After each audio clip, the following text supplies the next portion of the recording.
कि श्री राम जन्मभूमि आंदोलन के दौरान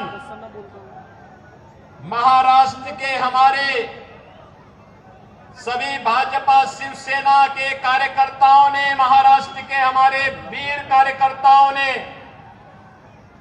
जिस आंदोलन में बढ़ चढ़ करके भाग लिया और उस दौरान राम जन्मभूमि मुक्ति के उस आंदोलन के साथ जुड़ करके सफलता अर्जित की, आज प्रधानमंत्री मोदी जी के प्रयास से और आप सबके सहयोग से अयोध्या में भगवान राम का भव्य मंदिर बन गया है। अयोध्या में प्रभु राम का यह भव्य मंदिर हम सब भारतवासियों के लिए भव्य भारत के राष्ट्र मंदिर का एक चित्रण प्रस्तुत करता है। बहन और भाइयों, अयोध्या का राम मंदिर इस बात का संकेत है कि अगर हम एकजुट होकर के कार्य करेंगे तो सिद्धि हमें अवश्य प्राप्त होगी। कोई ताकत हमें रोक नहीं सकती है। मोदी जी ने, प्रधानमंत्री मोदी जी ने 10 वर्षों तक इस देश के अंदर अथक प्रयास करके उनके प्रयासों में बाबा साहब भीमराव अम्बेडकर का संविधान, महात्मा फूले, सावित्रीबाई फूले और सरदेव बाला साहब ठाकरे के विचारों की प्रेरणा प्रधानमंत्री मोदी जी के एक एक कार्य में झलकती है और उसी का परिणाम है पूरे देश के अंदर चारों ओर एक ही स्वर से लोग आवाज उठा रहे हैं। बहनों और भाइयों, 2 चरणों के चुनाव संपन्न हो चुके हैं। 543 में से 191 सीटों पर चुनाव हो गए।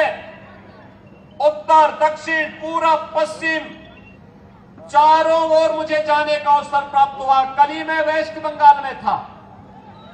बहनों और भाइयों, मैं कह सकता हूं चारों ओर एक ही स्वर गूंज रहा है। अकेले उत्तर प्रदेश में 80 लोकसभा सीट है और चारों ओर एक स्वर से आवाज आ रही है कि फिर एक बार मोदी सरकार का, ये मोदी सरकार का जो स्वर गूंज रहा है वैसे ही नहीं गूंज रहा है। 10 वर्ष तक बाबा साहब भीमराव अम्बेडकर के संविधान की पूजा करते हुए, महात्मा फूले के सामाजिक न्याय को अंगीकार करते हुए, सावित्रीबाई फूले के महिला सशक्तिकरण के अभियान को आगे बढ़ाते हुए और सरदेव बाला साहब ठाकरे के हिंदुत्व की प्रचंड ज्वाला को आगे बढ़ाते हुए जो सिंहनाथ मोदी जी ने किया है, आज उसका परिणाम हम सबके सामने है। 140 करोड़ भारतवासियों का दुनिया के अंदर सम्मान बढ़ा है। भारत की सीमाएं सुरक्षित हुई है। एक सुरक्षित भारत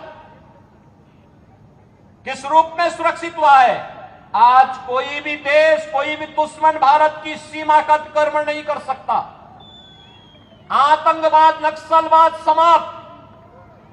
अगर कहीं जोर से पटाखा भी फूटता है तो पाकिस्तान पहले सफाई देता है कि मेरा हाथ नहीं है, क्योंकि इसे मालूम है ये नया भारत है, छेड़ता नहीं है। लेकिन अगर कोई छेड़ेगा तो फिर उसको छोड़ता भी नहीं है। ये नया भारत है। ये कांग्रेस के समय का भारत नहीं है कि कोई एक थप्पड़ मारता था वो कहता था अरे रुक जाओ यार, देखो कहीं माहौल खराब ना हो जाए। ऐसा नहीं है। अगर कोई थप्पड़ मारेगा तो जोरदार घूंसे से उसका जबड़ा तोड़ने की हिम्मत आज का भारत रखता है। और इसलिए बहनों और भाइयों, मैं आज आप सबको यही कहने के लिए आया हूं, डेवलपमेंट का कार्य मोदी जी ने 10 वर्ष में जो तैयार किया है, ये विकसित भारत की आधारशिला बन चुका है। भारत आज दुनिया की सबसे बड़ी उभरती हुई अर्थव्यवस्था के रूप में स्थापित हुआ है। कौन ऐसा सच्चा भारतीय होगा जो अपने देश को विकसित भारत के रूप में न देखना चाहता होगा।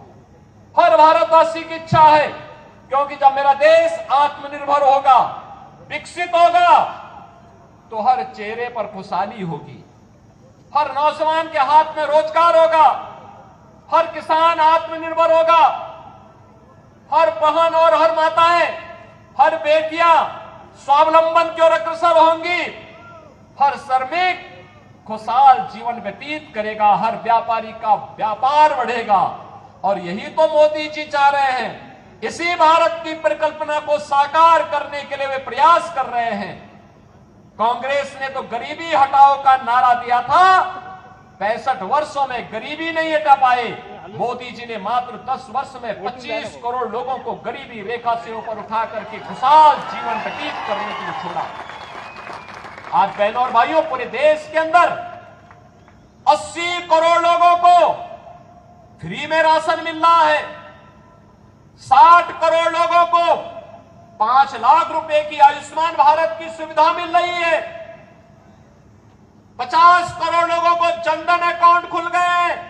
जो कांग्रेस पहले दिल्ली से आने वाले पैसे को, मुंबई से आने वाले पैसे को बंदर बांट कर देती थी, खा जाती थी, हड़प कर जाती थी, सेंधमारी करती थी, आज मोदी जी ने आपके लिए जनधन अकाउंट खोल दिया।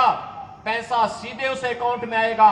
कांग्रेस के लोगों को अब उसमें सेंधमारी करने का अवसर नहीं मिलेगा। बहनों और भाइयों, 12 करोड़ किसानों को किसान सम्मान निधि, 12 करोड़ घरों में शौचालय बन जाना, 10 करोड़ घरों में उज्ज्वला योजना का एलपीजी का सिलेंडर फ्री में पहुंच जाना और 4 करोड़ गरीबों को एक प्रधानमंत्री आवास मिल जाना, 2.5 करोड़ घरों में बिजली की रोशनी पहुंच जाना, इंफ्रास्ट्रक्चर में highway, railway, metro, rapid rail, IIT, IIM, triple IT, NIT, world class university, 1 district 1 medical college और एम्स की जो श्रृंखला पूरे देश के अंदर खड़ी हुई है, ये नए भारत को विकसित भारत के रूप में प्रस्तुत करने की आधारशिला है। और इसीलिए आज मैं कहने के लिए आया हूं, बहनों और भाइयों, विकास भी है, गरीब कल्याण भी है, सुरक्षा भी है, सम्मान भी है, और उससे भी बढ़कर के है आपकी आस्था का सम्मान। क्या अयोध्या में प्रभु रामलला का मंदिर ये कांग्रेस के लोग बना पाते क्या? ये लोग बना पाते क्या? इनसे उम्मीद करते हैं क्या? कांग्रेस के लोग तो क्या कहते थे राम हुए ही नहीं, और जब राम मंदिर बन गया तो फिर कहते थे कि मंदिर की डेट कब, जब राम मंदिर के लिए जब फैसला हो रहा था तो ये क्या कहते थे कि अगर फैसला होगा तो खून की नदियां बहेंगी। अरे हमने कहा देखो हम हैं यूपी में, चिंता मत करो, खून की नदियां नहीं, एक मच्छर भी नहीं मरने वाला, चिंता मत करो। बहनों और भाइयों, यूपी में पिछले 7 वर्ष में एक भी दंगा नहीं हुआ। 25 करोड़ की आबादी है, एक दंगा नहीं, कोई कर्फ्यू नहीं, और बड़े बड़े माफिया, एक तरफ राम मंदिर बना है और दूसरी तरफ बड़े बड़े माफियाओं का राम नाम सत्य है कि यात्रा। ये है यूपी। लेकिन मैं केवल आपसे कहने के लिए आया हूं, ये लोग आपकी आस्था का सम्मान नहीं कर सकते, कांग्रेस के लोग नहीं कर सकते, वो लोग आपको गुमराह कर रहे हैं। बहनों और भाइयों, ये वही कांग्रेस है जिसने राम के अस्तित्व पर प्रश्न खड़ा किया था, और यही कांग्रेस है जिसने हिंदुओं को अपमानित करने के लिए हिंदू आतंकवाद का शब्द भी दिया था। हिंदू आतंकवाद, क्या हिंदू आतंकवादी होता है क्या? ये कांग्रेस के लोगों को क्या हो गया था? यूपीए की सरकार थी और तब इन्होंने हिंदू आतंकवाद शब्द भी दिया था। और आप याद करिए, कौन व्यक्ति था देश का गृह मंत्री उस समय? याद करिए। उसी के लोग, उसी के परिवार के लोग आज चुनाव लड़ने के लिए यहां पर अपने खूनी पंजे के साथ आपके बीच में आए होंगे, और उसी से सावधान करने के लिए मैं आपके बीच आया हूं, आपसे कहने के लिए। उस समय इन्होंने कहा था, जब मालेगांव के विस्फोट हो रहे थे, तब इन्होंने कहा था इसमें योगी आदित्यनाथ का भी नाम होगा, हम सीबीआई का रेड कराएंगे। हमने कहा एक बार प्रमाण के साथ भेजना मेरे पास थोड़ा। अपने कृत्यों पर इनको कभी पश्चाताप नहीं होगा। और बहनों और भाइयों, हिंदुओं को अपमानित करने के लिए, हिंदू आस्था पर कुठाराघात करने के लिए इन्होंने क्या कुछ नहीं किया है। कांग्रेस साथी तो 65 वर्षों तक शासन करने का उसे अवसर मिला था। वह भारत को दुनिया की एक बड़ी ताकत बना सकती थी, देश को नक्सलवाद, आतंकवाद से मुक्त कर सकती थी। लेकिन आतंकवाद की जड़ कांग्रेस, देश के अंदर नक्सलवाद की समस्या कांग्रेस ने दी, गरीबी कांग्रेस ने दी, भ्रष्टाचार कांग्रेस ने दिया, देश की सुरक्षा में सेंध कांग्रेस ने लगाया। और अब तो कांग्रेस अपने घोषणा पत्र के माध्यम से ओबीसी, अति पिछड़ी जाति यानी पिछड़ी जाति के आरक्षण पर और अनुसूचित जाति जनजाति के आरक्षण पर भी सेंधमारी करने का प्रयास कर रही है। कांग्रेस का घोषणा पत्र बताता है, वह कांग्रेस का घोषणा पत्र क्या कहता है? कांग्रेस का घोषणा पत्र इस बात की पुष्टि करता है कि यूपीए सरकार के समय कांग्रेस ने यही प्रयास किया था। उस समय उसने जस्टिस रंगनाथ मिश्रा के नेतृत्व में एक कमेटी बनाई थी, और कमेटी ने कहा था कि पिछड़ी जाति के लोगों को मिलने वाले 27% आरक्षण में से 6% मुसलमानों को दे देना चाहिए। क्या हम अपने पिछड़ी जाति के लोगों के हक को किसी दूसरे को बांटने देंगे क्या? हिंदुओं का आरक्षण किसी को मिलना चाहिए क्या? और सच्चर कमेटी गठित करके इन्होंने मुसलमानों की कुछ जातियों को अनुसूचित जाति में शामिल करने का प्रयास किया था। वो तो भारतीय जनता पार्टी थी, विरोध किया था, तब ये बच पाया था। आज गुमराह कर रहे हैं कांग्रेस के लोग। ये अनुसूचित जाति, जनजाति और पिछड़ी जाति के आरक्षण में सेंध लगाने के लिए आज कांग्रेस ने साजिश रच दी है, और इसीलिए अब वह तमाम प्रकार के झूठ का सहारा ले रही है। और बहनों और भाइयों, मैं इसीलिए आपसे कहना चाहता हूं, कांग्रेस के नेतृत्व में जो महागठबंधन बना है देश के अंदर, बहनों और भाइयों, ये देश की महासमस्या है। इस समस्या को जितनी जल्दी आप अपने से दूर कर पाएंगे, देश उतनी तेजी के साथ आगे बढ़ पाएगा। ये भारत के विकास का बैरियर है। ये आतंकवाद, नक्सलवाद की समस्या में सबसे बड़े बैरियर है। ये देश के अंदर आपको बांटेंगे। पहले कांग्रेस गुमराह करने के लिए क्या कार्य कर रही है, इसके लिए इसने आपको क्या एक झुंझुना पकड़ाया है। ये कह रही है पहले जातीय जनगणना करेंगे, जातीय जनगणना करके हिंदुओं की जातियों को आपस में लड़ाएंगे, फिर आपस में लड़ाने के बाद जब आरक्षण का मुद्दा इनके मुद्दे से अलग हो जाएगा, उसमें लोगों का ध्यान आपस में लड़ने में ही हिंदू लड़ने लग जाएगा, उसके बाद चुपचाप आपके हक पर ये उसको मुसलमानों को देने का काम करेंगे। और फिर भारत के इस्लामीकरण का, तालिबानीकरण की एक रूपरेखा अपने घोषणा पत्र के अनुसार कांग्रेस तैयार कर देगी। हमें कांग्रेस के इस मंसूबे को सफल नहीं होने देना है। बहनों और भाइयों, इस देश का फिर से मजहब के आधार पर बंटवारा नहीं होने देना है, और इसके लिए चाहे कोई भी कुर्बानी देनी पड़े, हमें इसके लिए अपने आप को तैयार करना है। और इसीलिए हम आए हैं। आज जो परिवर्तन आपको देश के अंदर देखने को मिल रहा है, ये परिवर्तन का नेतृत्व करता, इसके सारथी हैं देश के प्रधानमंत्री मोदी जी। और आज हमारा दायित्व बनता है 10 वर्ष तक बिना रुके, बिना डिगे, बिना झुके मोदी जी ने देश के विकास के लिए 24 घंटे 365 दिन लगातार 10 वर्ष तक काम किया है। और आज इसीलिए मैं आपसे अपील करने के लिए आया हूं, अगर मोदी जी अपने स्तर पर मेहनत करते हैं, कार्य करते हैं, देश के लिए सोचते हैं, नेशन फर्स्ट के लिए कार्य करते हैं, मोदी जी नेशन फर्स्ट की बात करते हैं और कांग्रेस और उनके गठबंधन के लोग फैमिली फर्स्ट की बात करते हैं। यही अंतर है। मोदी जी देश की बात करते हैं, वे परिवार की बात करते हैं। मोदी जी कहते हैं भारत को विकसित बनाएंगे, वे कहते हैं नहीं, हम भारत को बंटाधार कर देंगे, बांटना चाहते हैं देश को। क्या भारत को बांटने वालों का साथ देंगे क्या? बहनों और भाइयों, देश के अंदर जो सुरक्षा का माहौल है, देश के अंदर विकास का जो माहौल है, भारत का जो दुनिया के अंदर सम्मान बढ़ा है, मोदी जी नेतृत्व करता है, मोदी जी को श्रेय जाता है, लेकिन उससे बढ़कर का श्रेय आपको है, क्योंकि आपने मोदी जी पे विश्वास किया है।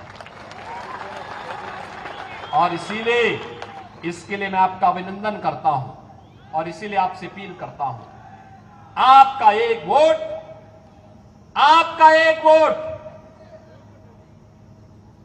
अगर गलत दिशा में जाता है, आतंकवाद का पुराना दौर वापस आ जाता है। लेकिन अगर भारतीय जनता पार्टी के पक्ष में जाता है, आत्मनिर्भर और विकसित भारत की परिकल्पना को साकार करता है। जहां राम मंदिर भी है, जहां बाबा साहब भीमराव अंबेडकर के पंचतीर्थ भी हैं, जहां पर भारत की आस्था के प्रतीक पूज्य संतों का सम्मान भी है, और जहां पर गांव गरीब सबके विकास की, सबका साथ और सबके विकास की भावनाओं के अनुरूप कोई नहीं कह सकता कि मोदी जी ने 10 वर्ष में किसी का चेहरा देखकर के योजना का लाभ दिया हो। भारत का नागरिक हो, जरूरतमंद हो, उनको योजना का लाभ मिलना चाहिए। मोदी जी ने पहले दिन कहा सबका साथ सबका विकास, तो सबका साथ और सबके विकास में कहां से बात आती है, कहां से संविधान बदलने की बात आती है? मोदी जी तो बाबा साहब भीमराव अंबेडकर के संविधान की पूजा करते हैं। याद करिए, जब भारत का नया संसद बन रहा था, मोदी जी बाबा साहब भीमराव अंबेडकर जी के संविधान को सिर पे रख करके लेके जा रहे थे, कह रहे थे हमारे भारत का सबसे पवित्र ग्रंथ है, स्वतंत्र भारत का सबसे पवित्र ग्रंथ है। क्या कांग्रेस के लोगों ने कभी ये काम किया? कभी नहीं किया, करेंगे भी नहीं। इन्होंने तो बाबा साहब भीमराव अंबेडकर का जितना अपमान कांग्रेस ने किया, किसी और ने किया ही नहीं होगा। और इसलिए बहनों और भाइयों, इनके बहकावे में आने की आवश्यकता नहीं। याद रखना, जिन लोगों ने राम मंदिर के मार्ग में रोड़े अटकाए हैं, जिन लोगों ने हिंदुओं को आतंकवादी कहा है, हमारा वोट अगर उनकी तरफ जाता है तो बहनों और भाइयों, आने वाली पीढ़ी कभी हमें माफ नहीं करेगी, कभी माफ नहीं करेगी। और इसीलिए मैं आपसे अपील करने के लिए आया हूं, पूरे देश के अंदर जो आवाज है, एक ही आवाज है, एक ही स्वर है, जो राम को लाए हैं हम उनको, जो राम को लाए हैं हम उनको लाएंगे। और मोदी जी 500 वर्षों के बाद प्रभु राम को अयोध्या में विराजमान कराए हैं। और इसीलिए मैं आप सबसे अपील करूंगा कि मोदी जी को फिर से हम देश की सत्ता सौंपेंगे, ये सोलापुर का संकल्प होना चाहिए। सहमत है? सहमत है? सभी लोग सहमत हैं? श्री राम भाई सतपुते को भारी बहुमत से विजयी बना के भेजेंगे, लेकिन आपको घर घर जाना पड़ेगा, मोदी जी का प्रतिनिधि बन करके जाना पड़ेगा। जाएंगे? श्री चंद्रशेखर बावनकुळे जी का प्रतिनिधि बन करके जाना पड़ेगा। जाएंगे? श्री देवेंद्र फडणवीस का प्रतिनिधि बन करके जाना पड़ेगा। जाएंगे? मुख्यमंत्री शिंदे जी का प्रतिनिधि बन करके जाना पड़ेगा। जाएंगे? सभी लोग सहमत हैं?